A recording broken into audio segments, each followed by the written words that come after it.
Sa isang abalang umaga sa palengke ng Iloilo, si Boy ay nag-aayos ng mga prutas sa kanyang maliit na pwesto. "Boy, ang mga saging mo, mukhang malambot na." Sigaw ni Lolo Fred, ang matandang boss ng palengke. Palaging nangangalaga si Lolo Fred sa mga batang nag-uumpisa sa kanilang negosyo. "Salamat po, Lolo Fred. Kukunin ko po agad," sagot ni Boy habang nagmamadali siyang nag-aayos. Si Lolo Fred ay may mahigpit na boses pero may mabuting puso. Siya ang naging mentor ni Boy, nagtuturo ng mga sikreto ng pagtinda at pamumuhay. "Paano ka na, Boy? Balita ko, nag-aaral ka pa?" tanong ni Lolo Fred habang nagkakape sa kanyang pwesto. "Opo, Lolo. Gusto ko pong makatapos.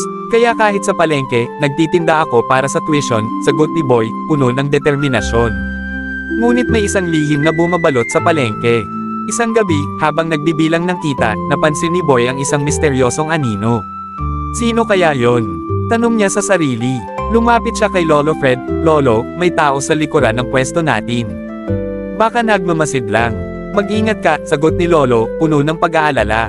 Kinabukasan, naglakas loob si Boy na hanapin ang anino. Tumungo siya sa likod ng palengke at doon niya natagpuan ang isang batang babae na umiiyak. "Bakit ka umiiyak?" tanong niya. "Wala akong makain," sagot niya. Dahil sa kanyang malasakit, binigyan ni Boy ng prutas ang batang babae. "Huwag kang mag-alala, nandito ako," sabi niya. "Salamat, kuya." Nagpasalamat ang bata, at sa kanyang mga mata, nakita ni Boy ang pag-asa. Mula noon, nagpatuloy si Boy sa pagtulong sa mga nangangailangan, na pinangungunahan ni Lolo Fred. "Tama ka, Boy. Ang pagmamahal ay dapat ipamahagi," sabi ni Lolo Fred.